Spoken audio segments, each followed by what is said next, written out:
इमरान के 2 दिन बड़ी मसरूफियतों में गुजरे और फ्लैट में इसकी शक्ल नहीं दिखाई दी। वो ज्यादातर सड़कों के टेलीफोन बूथों से अपने मातहतों को हिदायत देता रहता था। दूसरी तरफ फयाज का यह आलम था कि दिन में कई कई बार इमरान के फ्लैट के चक्कर लगाता रहता था। बहरहाल वो पिछली मुलाकात की चौथी सुबह इमरान को जा लेने में कामयाब हो गया। उसे तवक्का थी कि वो सुबह ही पहुंच जाने पर इमरान को पा सकेगा। इमरान पर नजर पड़ते ही बरस पड़ा। यार, तुम तो ख्वामख्वाह जलील कर रहे हो। एक की मौत मेरी आंखों के सामने हुई थी और दूसरे की इत्ला भी सबसे पहले मुझे ही मिली थी। अब एक तरफ दिलावर बोर कर रहा है और दूसरी तरफ तुम्हारे अब्बा जान, क्योंकि डॉक्टर सैफी इनका क्लास फेलो भी रह चुका है। मैंने इन्हें बता दिया है कि तुम इससे मिलने गए थे और मुझे इसके कत्ल की इत्ला भी तुमसे ही मिली थी। मार डाला, इमरान दर्दनाक आवाज में बोला। अब फिर टल गई मेरी शादी 10-15 बरस के लिए। खुदा के लिए बोर मत करो, कातिल मेरी जेब में रखा हुआ है, इमरान अकड़ कर बोला।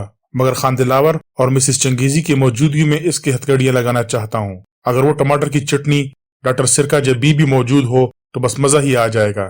मुझे बताओ तुम क्या करना चाहते हो? फयाज झंझला गया। वही जो इससे पहले करता रहा हूँ, इमरान ने खुश लहजे में कहा। क्या मैंने इससे पहले भी दर्जनों मुजरिम तुम्हारे हवाले नहीं किए? क्यों, क्या तुम इसके लिए मुझे कोई मुआवजा देते हो? मेरा मुआवजा तो दरअसल वो लज्जत है जो अपने तौर पर काम करने से हासिल होती है। अगर इतना भी ना हो तो फिर मुझे अहमक नहीं बल्कि अहमकों की ससुराल कहेंगे। फयाज खामोश हो गया और इमरान ने कहा, 20 मिनट के अंदर ही अंदर हथकड़ियों का एक जोड़ा अपने ऑफिस से मंगवा लो। ओह, फयाज इसकी आंखों में देखने लगा और इमरान झंझला गया। वक्त ना बर्बाद करो। फयाज ने अपने किसी मातहत को हथकड़ियों के लिए फोन किया और इमरान को घूरने लगा। इमरान इसकी तरफ देखे बगैर बोला, अब खान दिलावर को फोन करो कि वो नजीब और डॉक्टर जेबी को लेकर चंगेजी की खोटी में पहुंच जाए, मगर एहतियात रखे कि नजीब या डॉक्टर जेबी को किसी किस्म का शुबा ना होने पाए। अगर नजीब हाथ से निकल गया तो नतीजे का वो खुद जिम्मेदार होगा। यार, पता नहीं तुम क्या करने जा रहे हो। जो कुछ कह रहा हूँ वही करो, वरना फिर मुझसे कोई मतलब नहीं। नजीब तुम्हारे सामने मौजूद है, इसके खिलाफ सबूत फराहम करते फिरो। बगैर सबूत तुम इसे हाथ नहीं लगा सकोगे, क्योंकि वो भी अच्छी पोजीशन का आदमी है। फयाज ने तौन कराहन दिलावर के नंबर डायल करते हुए इमरान से पूछा, किस वक्त पहुंचना है? 10 बजे, इमरान ने कहा। फयाज ने खान दिलावर से राब्ता कायम किया और इमरान के कहे हुए जुमले दोहराए। इमरान ने महसूस किया कि गुफ्तगू तवील होती जा रही है। फयाज यही कहता रहा, अभी कुछ नहीं बताऊंगा, इन दोनों को लेकर वहां पहुंच जाओ। 10 बजे तक मैं वहीं आऊंगा। भाई, महज तुम्हारी खातिर मैंने ये दरसरी मोल ली है, वरना इस किस्म के चरखे तो महीनों चलते हैं। अच्छा, हम 10 बजे पहुंच रहे हैं, लेकिन एक बार फिर सुनो, नजीब के मामले में काफी मोहतात रहना। इसके बाद इसने सिलसिला मुनक़ता कर दिया। कुछ तो बता दे मरदूद, वो दांत पीस कर इमरान को घोंसा दिखाता हुआ बोला। मम्मी, इमरान ने किसी रूहान से बच्चे की तरह हाँक लगाई। ठीक 10 बजे फयाज और इमरान चंगेजी की स्टडी में दाखिल हुए और नजीब इमरान को देखकर तकरीबन उछल पड़ा। डॉक्टर जबी की पेशानी पर भी शिकने नजर आने लगी। वैसे इस वक्त इमरान की अहमकाना मुस्कुराहट सभी को गुस्सा दिला सकती थी। बेगम चंगेजी का चेहरा बिल्कुल मुरझाया हुआ था। फयाज और इमरान थोड़ी देर तक खामोश बैठे रहे। फिर फयाज ने बेगम चंगेजी से कहा, मैं जरा चंगेजी साहब की ख्वाबगाह देखना चाहता हूँ। जी? बेगम चंगेजी इस तरह चौंक पड़ी जैसे दूसरों की मौजूदगी से बेखबर रही हो। मैं चंगेजी साहब की ख्वाबगाह देखना चाहता हूँ। ख्वाबगाह? वो इस तरह बोली जैसे ख्वाब देख रही हो, फिर चौंक कर बोली, मुझ में इतनी हिम्मत नहीं है कि अब वहां कभी जा सकूं। मेरे खुदा, आप जाइए, मैं खुलवाए देती हूँ। आपसे मुझे वहां कई बातें मालूम करनी है जो चंगेजी साहब की जात से ताल्लुक रखती हैं। मसलन ख्वाबगाह में वो कहाँ बैठते थे, किस तरह लेटते थे।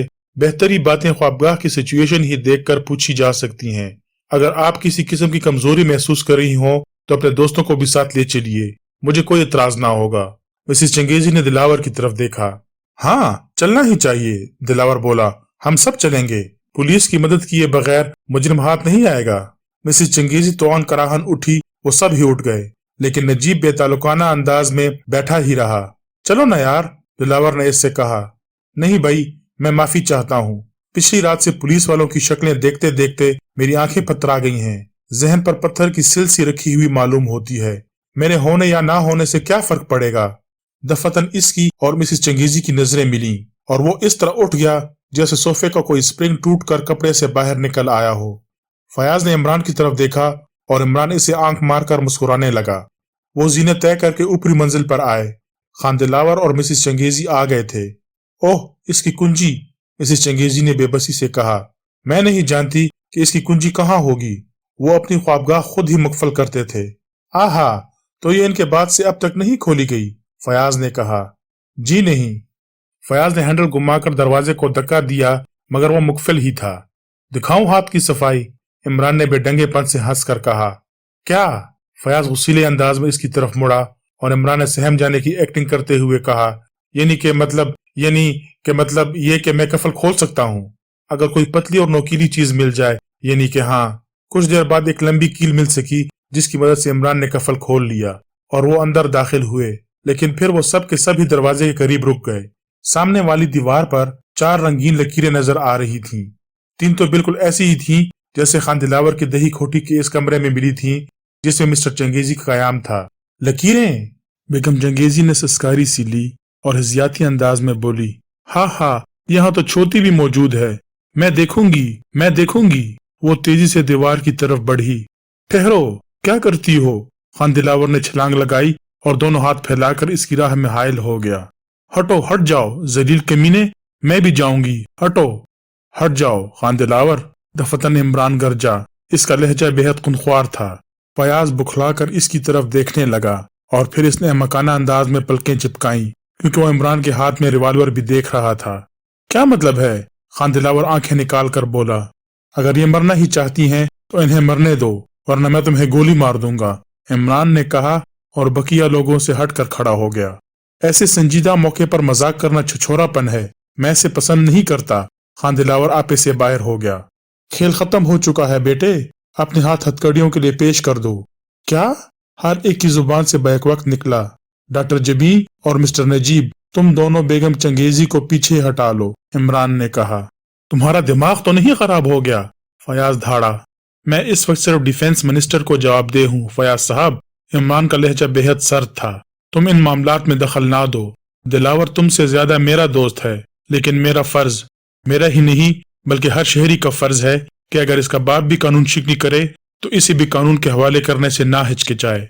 तुम पागल हो गए हो, दफतन खान दिलावर ने कहकहा लगाया। तुम्हारा सेक्रेटरी मेरी कैद में है खान दिलावर, और वो ट्रेंड बंदर भी जाल में फंसा लिया गया है जो तुम्हारे खतूत बेगम चंगेजी तक लाया करता था। फयाज ने मुड़कर बेगम चंगेजी की तरफ देखा, जो फर्श पर बेहोश पड़ी हुई थी। डॉक्टर जबी और नजीब इसे पीछे हटा लाए थे और इस पर खशी तारी हो गई थी। बकवास जारी रखो, दिलावर मुस्कुराया। क्या तुम मेरे खिलाफ कोई सबूत मुहैया कर सकोगे? एक नहीं, दर्जनों। तुम शायद इसे मजाक समझते हो कि जैगम मेरी कैद में है। इमरान, अगर तुम संजीदा हो तो जल्दबाजी से काम ना लो, हमें इस पर संजीदगी से गौर करना चाहिए। इस वक्त मैं अपने बाप के मशवरे पर भी अमल नहीं कर सकता। खान दिलावर के हाथों में हथकड़ियां डाल दो। मैं कहता हूँ रिवाल्वर मुझे दो। फयाज को गुस्सा आ गया। फयाज क्यों शामत आई है? इस वक्त तुम मेरी अथॉरिटी को चैलेंज नहीं कर सकते, इमरान गुर्राया। इसके हाथों में हथकड़ियां डाल दो। मैं चाहता हूं कि इसकी गिरफ्तारी का सेहरा तुम्हारे ही सर रहे, वरना 5 मिनट बाद ये केस तुम्हारे हाथ से निकल जाएगा। बकवास बंद करो। मैं कहता हूं रिवाल्वर जमीन पर गिरा दो, वरना मैं यही हथकड़ियां तुम्हारे हाथों में डाल दूंगा। खान दिलावर अपने दोनों हाथ ऊपर उठाए खड़ा मुस्कुराता रहा था। मैं इस रिवाल्वर का लाइसेंस भी तुमसे तलब करता हूँ, फयाज धाड़ा। लेकिन ठीक इसी वक्त बाहर से भारी कदमों की आवाजें आईं और 3 मिलिट्री ऑफिसर जो वर्दियों में थे अंदर घुस आए। इमरान ने इन्हें देखते ही अपना बायां हाथ उठाया और कलाई का ज्यादातर हिस्सा आस्तीन से बाहर आ गया। इसकी कलाई पर एक सुनहरे रंग की मोहर चमक रही थी। तीनों फौजियों ने इसे सैल्यूट दिया। बंदरवाला, इमरान ने रिवाल्वर की नाल से खान दिलावर की तरफ इशारा किया, लेकिन दूसरे ही लम्हे खान दिलावर दीवानों की तरह इस पर झपट पड़ा। वैसे इमरान तक इसकी पहुंच अब नामुमकिन थी, क्योंकि तीनों फौजी दरमियान में आ गए थे। इन्होंने इसे जकड़ लिया। एक ने जेब से हथकड़ियां निकाली और इसके हाथ में डाल दी। मैं देखूंगा तुम्हें, समझे? खान दिलावर इमरान की तरफ दोनों हाथ उठाकर चीखा। मुझे बेहद अफसोस है मेरे दोस्त कि तुम्हें मेरे ही हाथों दफन होना पड़ा, इमरान ने मगमूम लहजे में कहा। फयाज, नजीब और डॉक्टर जबी इसे फटी फटी आंखों से देख रहे थे। फौजी खान दिलावर को धकेलते हुए कमरे से बाहर ले गए। यार, ये क्या हुआ? फयाज बड़ाई हुई आवाज में बोला। इसकी आंखों से बेबसी झांक रही थी। वही जो होना चाहिए था, इमरान ने लापरवाही से अपने शानों को जुम्बिश दी। मैं तुमसे पहले ही कह रहा था कि इसके हाथों में तुम अपनी हथकड़ियां लगा दो, लेकिन तुमने ध्यान ना दिया। चलो खत्म करो, फयाज हाथ उठाकर मुर्दा सी आवाज में बोला। फिर मिसिस चंगेजी की तरफ इशारा करके पूछा, क्या ये भी साजिश में शरीक थी? खुदा जाने, लेकिन बज़ाहिर तो ऐसा नहीं मालूम होता। मगर तुमने किसी बंदर का तस्करा किया था जो इसके खतूत इसके पास लाया करता था। कहानी लंबी है फयाज साहब, इत्मीनान से बताऊंगा। मगर नहीं, पहले इधर आओ, जरा इन लकीरों को तो देखो। नजीब और डॉक्टर जबी भी इसके करीब आ गए। ये 4 लकीरें थीं। 3 लकीरें तो रंगीन पेंसिलों से खींची गई थीं, लेकिन चौथी लकीर उभरी हुई थी। ऐसा मालूम हो रहा था जैसे कोई पतली सी रबड़ की नरी दीवार पर चिपका दी गई हो। कुदरती बात है सुपर फयाज, अगर ये 4 लकीरें अचानक तुम्हारे सामने आए तो तुम इस उभरी हुई लकीर पर उंगली फेरे बगैर ना रह सकोगे। लेकिन जहां तुमने उंगली फेरी, तुम्हारी बीवी भी बुलबुलाती रह जाएगी। पोस्टमार्टम की रिपोर्ट कहेगी कि इस शोहर नामुराद को इलेक्ट्रिक शॉक लगा था। मगर ठहरो, मेरी कौन सी बीवी बैठी हुई है जो बुलबुलाती फिरेगी? इसलिए ये देखो। इसने लकीर की तरफ उंगली बढ़ाई और डॉक्टर जबी ने झपट कर इसका बाजू पकड़ लिया, लेकिन फिर खफीफ सी होकर पीछे हट गई। इमरान ने मुस्कुराकर फयाज को आंख मारी और आहिस्ता से बोला, तुम उंगली फेर कर देखो, अगर मर जाओ तो 10,000 हारूंगा। कभी नहीं मर सकते, क्योंकि ये लकीरें पिछली रात मैंने बनाई थीं। ये देखो। इसने उभरी हुई लकीर को चुटकी से पकड़कर दीवार से अलग कर दिया। ये सचमुच रबड़ की एक नली थी। फयाज ने बुरा सा मुंह बनाकर कहा, तुमने बाकायदा तौर पर जाल बिछाया था। वो इन लकीरों की तरफ बढ़ी थी और वो बेसख्ता इस पर झपट पड़ा था कि इसे लकीरों तक पहुंचने से रोक दे। मगर ये तो कोई बात ना हुई। मेरा दावा है कि तुम इसके खिलाफ कोई सबूत ना बहम पहुंचा सकोगे। अभी एक ऐसा आदमी बाकी है सुपर फयाज, जिसे मैं आयानत जुर्म के इल्जाम में तुम्हारे सपुर्द करूंगा। कौन? दिलावर का सेक्रेटरी जैगम। आप तो न जाने क्या निकले जनाब, नजीब बराई हुई आवाज में बोला। अगर ना निकलता तो तुम और डॉक्टर बड़ी मुसीबतों में पड़ जाते, क्योंकि इसने तुम्हें ही फांसने की कोशिश की थी। डॉक्टर की सिरिंज याद है ना तुम्हें? अच्छी तरह। क्या आप मुझे माफ कर देंगे जनाब? डॉक्टर जबी ने हजालत आमेज लहजे में कहा, मैंने अक्सर आपकी तौहीन करने की कोशिश की थी, मगर मैं क्या करती? आप अब वो तो नहीं मालूम होते, जमीन और आसमान का फर्क हो गया है। दफतन इमरान के चेहरे पर फिर हमाकत आमेज संजीदगी तारी हो गई, जिसमें गमजदगी की हल्की सी झलक पाई जाती थी। आओ चलें सुपर फयाज, इसने फयाज का हाथ पकड़ते हुए कहा और डॉक्टर जबी से बोला, मिसिस चंगेजी का ख्याल रखिएगा, हम अभी फिर वापस आएंगे। हमारी वापसी से कबल इन्हें इन वाकयात का इल्म ना होने पाए जो अभी पेश आए हैं। थोड़ी देर बाद इमरान की कार फिर सड़क पर फराटे बर रही थी। इसके साथ कैप्टन फयाज भी था। इमरान को तवक्का थी कि लेफ्टिनेंट चौहान ने जैगम को सीक्रेट सर्विस के हेडक्वार्टर दानिश मंजिल से इसके फ्लैट में मुंतकिल कर दिया होगा। अब कहाँ घसीट रहे हो? फयाज ने पूछा। घर चल रहे हैं प्यारे, आखिर तुम बोर क्यों हो रहे हो? तुम्हारी आज की हरकत हमेशा याद रहेगी। अगर तुमने मुझे धोखे में ना रखा होता तो शायद मैं इसकी हथकड़ियां लगा भी देता, मगर अचानक और गैर मुतवक्का तौर पर जहनी झटका मेरे लिए असाबी इख्तिलाल का बायस बन गया था। आहा, मगर ये तो बताओ कि आखिर ये मिनिस्ट्री ऑफ डिफेंस कहाँ से आकूदी थी? खान दिलावर एक ऐसे बंदर का मालिक था जिसकी तलाश में मिनिस्ट्री ऑफ डिफेंस की सीक्रेट सर्विस बहुत दिनों से सरगर्दा थी। ये एक आला पैमाने पर ट्रेंड बंदर है। खान दिलावर इससे अमूमन पैगाम रसानी का काम करता था। इधर एक मिलिट्री ऑफिसर पर शुबा किया जा रहा था कि वो किसी गैर मुल्क का एजेंट है। मिलिट्री की सीक्रेट सर्विस इसके पीछे थी। अचानक एक दिन सीक्रेट सर्विस के एक मेंबर ने इसके पास एक बंदर देख लिया जो इसी के बागीचे के एक दरख्त से उतरा था और इसकी तरफ नीले रंग का एक बड़ा सा लिफाफा बढ़ा रहा था। मिलिट्री ऑफिसर इसी वक्त हिरासत में ले लिया गया, मगर बंदर निकल भागा। लिफाफे से जो कागजात बरामद हुए थे वो इसके सबूत के लिए काफी थे कि वो किसी दूसरे मुल्क के लिए मुखबिरी कर रहा है। मगर बंदर किसका था और कागजात किसने इसके पास भिजवाए थे, इसका इल्म इन्हें ना हो सका। मुजरिम ऑफिसर ने अपनी जुबान बिल्कुल बंद कर ली थी। मुझे इस वाकये का इल्म था, लिहाजा जब वो बंदर मेरे सामने आया और ये साबित हो गया कि वो किसका हो सकता है, तो मैंने इसकी इत्तला मिनिस्ट्री ऑफ डिफेंस को दी और वहां से मुझे खान दिलावर की गिरफ्तारी का इजाजतनामा मिल गया। आखिर ये तुम्हें धड़ाधड़ इजाजतनामे कैसे मिल जाते हैं? फयाज ने कहा, लेकिन इमरान ने उसे इसका जवाब नहीं दिया। फिर थोड़ी देर बाद वो डॉक्टर सैफी की कहानी दोहराने लगा। इस कच्चे मकान में मैंने चेस्टरफील्ड सिगरेट के अध जले टुकड़े देखे थे। ये खान दिलावर ही का ब्रांड था। वो यही सिगरेट पीता है और आधे सिगरेट से ज्यादा नहीं पीता, फिर आदतन इसे बुझाकर फेंकता है। जलता ही हुआ नहीं फेंक देता। अगर वो किसी ऐसी जगह हो जहां सिगरेट का जलता हुआ टुकड़ा बुझाने के लिए कोई चीज ना मिले तो वो वहां अपना पैर उठाकर इसे जूते की एड़ी से रगड़ता है। जब बुझ जाता है तब ही फेंकता है। ये इसकी बहुत पुरानी आदत है, आदत ही ठहरी जो किसी हाल में भी पीछा नहीं छोड़ती। وہ میरे पहुंचने से कुछ देर कबल इस कच्चे मकान में मौजूद था, लेकिन तन्हा नहीं, इसके साथ कोई और भी था, और इसका अंदाजा मैंने 2 मुख्तलिफ साइज के पैरों के निशानात से लगाया था। दूसरा कौन था? इसका सेक्रेटरी जैगम। तो ये चंगेजी भी गैर मुल्की सुराग रसानी के जुर्म में मलूस था? नहीं, इसका कत्ल तो दौलत और औरत की हवस का नतीजा था। जाहिर है कि उसके बाद इसका तरका मिसिस चंगेजी ही को मिलता है और फिर कोशिश होती कि वो खान दिलावर से शादी कर ले, लेकिन ये तय है कि खान दिलावर एक गैर मुल्की एजेंट भी है। पिछली रात सीक्रेट सर्विस वालों ने इसकी दही खोटी से कुछ ऐसे कागजात बरामद कर लिए हैं जिससे इसका सबूत मिलता है, और चंगेजी के कत्ल की कहानी तो तुम जैगम ही से सुनना और फिर सोचना कि उसने तुम्हें इस बार के जश्न में क्यों मदऊ किया था। वो तुम्हारी मौजूदगी में एक बहुत बड़ा जुर्म करके साफ निकल जाना चाहता था। थोड़ी देर बाद वो फ्लैट में पहुंच गए। जैगम वहां मौजूद था और उसकी हालत अच्छी नजर नहीं आ रही थी। चेहरा जर्द था और आंखों के गिर्द स्याह रंग के हल्के दिखाई देते थे। क्या रहा जनाब? इसने छूटते ही पूछा। ठिकाने लगा है, इमरान मुस्कुराया। खस कम जहां पाक, जैगम की आवाज दरज रही थी। हाँ दोस्त, ये सुपर फयाज तुम्हारा बयान लेना चाहते हैं और तुम्हें यकीन होना चाहिए कि तुम सुल्तानी गवाह बनाकर छोड़ दिए जाओगे। अगर ना भी छोड़ा जाऊं तो मुझे अफसोस ना होगा, क्योंकि वो एक एहसान फरामोश कुत्ता था। इसने मुझे भी खत्म कर देने की कोशिश की थी कप्तान साहब, मुझे जहर दिलवाया था। अगर इमरान साहब फौरन ही मेरी खबर ना लेते तो मैं इस वक्त बयान देने के लिए जिंदा ना होता। फयाज ने कुछ पूछना चाहा, लेकिन इमरान ने हाथ उठाकर कहा, जहर वाला वाकया मैं तुम्हें बताऊंगा, इन्हें अपने तौर पर बयान देने दो। फयाज खामोश ही रहा। जैगम ने 2-4 गहरी सांसें ली और बोला, मैं दिलावर की मुलाजमत करने से पहले डॉक्टर सैफी की लाइब्रेरी की देखभाल करता था। ये इन दिनों की बात है जब डॉक्टर मौजूदा कोठी की बजाय यूनिवर्सिटी एरिया की एक इमारत में रहते थे।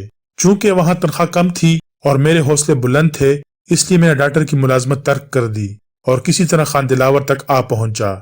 एक दिन खान दिलावर ने मुझसे पूछा कि डॉक्टर की लाइब्रेरी में इलेक्ट्रिसिटी के मौजूआत पर किताबें हैं। मैंने इस बात में जवाब दिया, क्योंकि वहां सैकड़ों थी। इलेक्ट्रिसिटी डॉक्टर का पसंदीदा मौजू था और वो जरूरत पड़ने पर किताबें मुझसे ही निकलवाया करता था। खान दिलावर ने शोबर्ट की किताब अलबर्ग के पहले एडिशन का तस्करा छेड़ दिया। मैंने इसे बताया कि डॉक्टर के यहाँ वो किताब थी। इसने इसे देखने का इश्तियाक जाहिर किया। ये कोई ऐसी मुश्किल बात नहीं थी कि इसका इश्तियाक पूरा ना हो सकता। मैं इसे अपने साथ डॉक्टर के यहाँ ले गया था और इसे वो किताब दिखाई थी। खुद मुझे इस मौजू से कोई दिलचस्पी नहीं है। कुछ ही दिनों बाद खान दिलावर मुझ पर एतमाद करने लगा। वो ऐसा करने पर मजबूर था। किसी न किसी पर तो एतमाद करना ही पड़ता, क्योंकि बेहतरी काम वो तनहा नहीं कर सकता था। मगर इनमें राजदारी शर्त थी। एक तो इस बंदर की निगहदाश्त ही थी जो उसने कुली तौर पर मेरे सपुर्द कर दी थी। मेरे अलावा और किसी को इस बंदर के मुतलिक नहीं मालूम था। इसे हैरत अंगेज तौर पर तरबियत दी गई थी। वो आदमियों की तरह फायरिंग कर सकता था, पैगाम रसानी कर सकता था और इसके जरिए मिसिस चंगेजी को इश्क या खतूत भिजवाया करता था। लेकिन शायद मिसिस चंगेजी को आज भी मालूम ना हो कि खतूत लिखने वाला कौन है। वो इन खतूत पर अपना नाम नहीं डालता था। इसका कहना था कि इस तरह वो एक पुरस्कार आदमी की हैसियत से इसके दिल में गर कर लेगा और फिर जब जरूरत पड़ेगी तो इस पर जाहिर भी कर देगा। चूंकि वो इसके मुतालिक बहुत ज्यादा सोच चुकी होगी, इसलिए इसे कबूल कर लेने में इसे हिचकिचाहट भी ना महसूस होगी। इस सूरत में बेतहाशा इस पर गिरेगी। वो अक्सर कहा करता था कि औरत इसी किस्म का जानवर है, मगर मैं सोचता था कि वो मौका कौन सा होगा जब वो इसे कबूल करने के लिए गौर करेगी। जाहिर है इसके 2 ही सूरतें हो सकती थीं, या तो चंगेजी मर जाता या वो इसे तलाक ले लेती। चंद ही दिनों बाद चंगेजी को इस पैगाम रसा बंदर का इल्म हो गया और मिसिस चंगेजी ने वो सारे खतूत भी इसके हवाले कर दिए। अब वो इस बंदर को खत्म कर देने के दर पे हो गया। दिन भर राइफल और दूरबीन लिए छत पर टहलता रहता। एक दिन खान दिलावर कहने लगा, शायद चंगेजी को मुझ पर शक है, क्योंकि इसने बंदर और खतूत का तस्करा मेरे अलावा और किसी से नहीं किया। खैर, अगर इसे शुबा ही हो गया है तो इसके लिए इसे भुगतना पड़ेगा। फिर कुछ दिनों बाद इसने दही खोटी के सालाना जश्न के दावतनामे तकसीम कराए। मिस्टर और मिसिस चंगेजी भी मदऊ थे। दरअसल इसने इन्हें इसीलिए मदऊ किया था कि चंगेजी को टिकाने लगा दे। लिहाजा वही हुआ। चंगेजी पुरस्कार तौर पर हलाक हो गया। सुपर फयाज को तो वो इस सिलसिले में तफले मकतब से ज्यादा नहीं समझता था। अलबत्ता इमरान साहब की वजह से इसे तशवीश थी। वो इन्हें खतरनाक समझता था। लेकिन जब ये शहर से वापस आए तो उसने इनके गले में कैमरा लटकते देखकर खूब कहे लगाए और मुझसे कहा, देखो वो 006 का ट्रांसमीटर लाया है। मैंने कहा, तो फिर उल्लू बनाया जाए। इसने पूछा, कैसे? میں نے کہا کہ ٹرانسمیٹر استعمال ہی کے لیے لایا گیا ہے، وہ اسے یقیناً استعمال کرے گا، کیوں نہ ہم اسی فریکوینسی کے کسی ٹرانسمیٹر کے ذریعے اسے پریشان کریں۔ پھر رات کو جب آپ اگبی پارک میں گئے تو مجھے یقین ہوگا کہ آپ کسی سے ٹرانسمیٹر پر گفتگو کریں گے۔ میں نے بھی اسی فریکوینسی کا ایک ٹرانسمیٹر سنبھال لیا اور 2 مختلف آوازوں میں بولنے لگا۔ میں دراصل آپ کو غلط راستے پر ڈالنا چاہتا تھا، یعنی کہ یہ قتل کسی ایسے آدمی کی ایما پر ہوا ہے جو اس کھوٹی سے تعلق نہیں رکھتا، لیکن اس کا کوئی نہ کوئی مددگار کھوٹی میں موجود ہے۔ پھر کسی عورت کی آواز سن کر میں خاموش ہو گیا اور آپ نے اس عورت کو خاموش رہنے کی ہدایت دی تھی۔ کچھ بھی ہو، مجھے بے حد پریشانی ہوئی۔ چنگیزی بے گناہ مارا گیا، خود وہ بھی مطمئن نہیں تھا۔ اب اسے فکر تھی کہ کہیں بیگم چنگیزی آپ لوگوں کو بندر کی کہانی نہ سنانے بیٹھ جائیں۔ وہ انہیں اس سے روکنا چاہتا تھا، اسی لیے اس نے مورفیا کا انجیکشن دے کر دوبارہ بے ہوش کر دیا تھا۔ ہو سکتا ہے کہ انہوں نے بندر ہی کے متعلق بتانے کے لیے کپتان صاحب کو بلوایا ہو۔ دوسرے دن کھوٹی خالی ہو گئی، سب شہر چلے آئے۔ اسی دن رات کو اس نے مجھے ساتھ لیا اور چل پڑا۔ پھر تھوڑی دیر بعد گاڑی سیفی کی کھوٹی کی اگبی پارک کے قریب والی سڑک پر رکی اور خود اتر گیا۔ مجھ سے کہا کہ میں ابھی آتا ہوں، جیسے ہی میں واپس آؤں گاڑی بہت تیزی سے نکال لے جانا۔ میں ویل پر بیٹھ گیا اور وہ اندھیرے میں غائب ہو گیا۔ تھوڑی ہی دیر بعد وہ واپس آیا اور پھولی ہوئی سانسوں سے بولا کہ جلدی چلو، دہی کھوٹی، سنسان راستوں سے چلو۔ کھوٹی پہنچ کر میں نے اس کے ہاتھوں اور کپڑوں پر خون کے دھبے دیکھے۔ تب اس نے بتایا کہ وہ ڈاکٹر سیفی کو قتل کر آیا ہے، محض عمران صاحب کے خوف سے۔ میں نے وضاحت چاہی۔ اس نے بتایا کہ ہو سکتا ہے کہ عمران صاحب کو بھی شوبرٹ کی کتاب کا علم ہو، کیونکہ وہ بھی سائنس کے ڈاکٹر ہیں۔ دراصل عمران صاحب کا خوف اس پر مسلط ہو گیا تھا، لیکن کبھی کبھی وہ کہتا تھا، ارے وہ بھی اپنا یار ہی ہے، منا لیں گے اگر ضرورت پڑی۔ میں نے پوچھا، آخر شوبرٹ کی کتاب کیوں؟ تب اس نے بتایا کہ اس کتاب کے ایک نسخے کے ذریعے اس نے چنگیزی کو ختم کیا تھا۔ میں نے کہا، تو بیچاری سیفی کو کیوں مار ڈالا؟ شاید اسے یاد بھی نہ رہا ہو کہ آپ نے کبھی وہ کتاب اس کے یہاں جا کر دیکھی تھی۔ پھر وہ کھلا کہ اسی صبح وہ ایک خوبصورت یورشین لڑکی کے ساتھ سیفی کے یہاں گیا تھا کہ یا تو وہ کتاب ہی وہاں سے اڑا لائے یا کم از کم وہ صفحات نکال لائے جس پر وہ نسخہ تحریر تھا۔ کتاب تو نہیں لا سکا تھا، لیکن صفحات ضرور پھاڑ لایا تھا۔ پھر اسے احتجاج نے گھیرا اور وہ سوچنے لگا کہ ممکن ہے آج ہی عمران صاحب وہاں جائیں، وہ کتاب نکلوائیں، اور جب اس میں وہ اوراق نہ ملیں تو سیفی سے اس کے متعلق پوچھ گچھ کریں اور سیفی سے بتا دے کہ آج کس نے وہ کتاب نکلوائی تھی۔ لہٰذا سیفی ہی کو کیوں نہ قتل کر دیا جائے۔ میرا خیال ہے کہ چنگیزی کے قتل نے اس کی عقل ہی سلب کر لی تھی، ورنہ اتنا کون کرتا ہے جتنا اس نے عمران صاحب کے متعلق سوچ ڈالا تھا۔ عمران صرف مسکراتا رہا، کچھ بولا نہیں۔ فیاض نے اس سے پوچھا، کیا مسز چنگیزی کو اب تک علم نہیں ہو سکا کہ بندر کا مالک کون تھا؟ جی نہیں، ابھی تک، اور پھر اس نے مجھے بھی زہر دے دیا، ورنہ پہلے تو اس نے مجھے کروڑ پتی بنا دینے کا وعدہ کیا تھا۔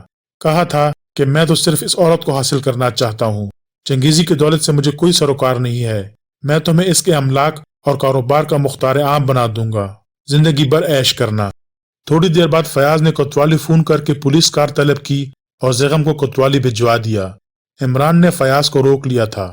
ہاں تو سپر فیاض، دلاور نے نہیں، میں نے زہر دیا تھا، چونکو نہیں پیارے، اگر یہ نہ کرتا تو میرے فرشتے بھی اتنا شاندار گواہ نہ پیدا کر سکتے۔ میں نے چاروں طرف جال پھیلانے کی کوشش کی تھی، مجھے معلوم تھا کہ زیغم روزانہ شام کو وکٹوریا ہوٹل میں بیٹھتا ہے۔ میں نے انتظام کیا کہ میری ایک خاص الخاص ایجاد کافی میں ملا دی جائے۔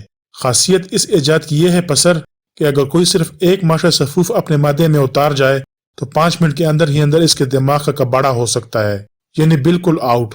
جب وہ بے ہوش ہو گیا تو میں نے اسے وکٹوریا ہوٹل سے اٹھوایا، پھر ایک ایسا ڈاکٹر پیدا کرنا پڑا جو اسے ہوش میں آنے پر یقین دلا سکتا تھا کہ اس سے زہر دیا گیا تھا۔ اسے یقین دلایا گیا اور میں نے اسے بتایا کہ وہ وکٹوریا والے فٹ پاتھ پر بے ہوش پڑا تھا۔ میں اسے اپنے یہاں اٹھا لایا، بس پھر وہ اس بری طرح سب کچھ اگلنے لگا سپر فیاض کہ مزہ آ گیا۔ اسے یقین تھا کہ جو شخص اپنا جرم چھپانے کے لیے سیفی کو قتل کر سکتا ہے وہ اسے بھی زہر دے سکتا ہے، کیونکہ وہ اس کے بہتری رازوں سے واقف تھا۔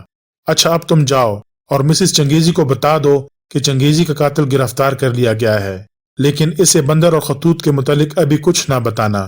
جاؤ، کیونکہ اب یہاں بھی ٹریجڈی ہونے والی ہے۔ میں اپنے سر مونگ کی دال کی ہانڈی توڑنے جا رہا ہوں۔ روزانہ مونگ کی دال پکا کر رکھ دیتا ہے یہ سلمان کا بچہ۔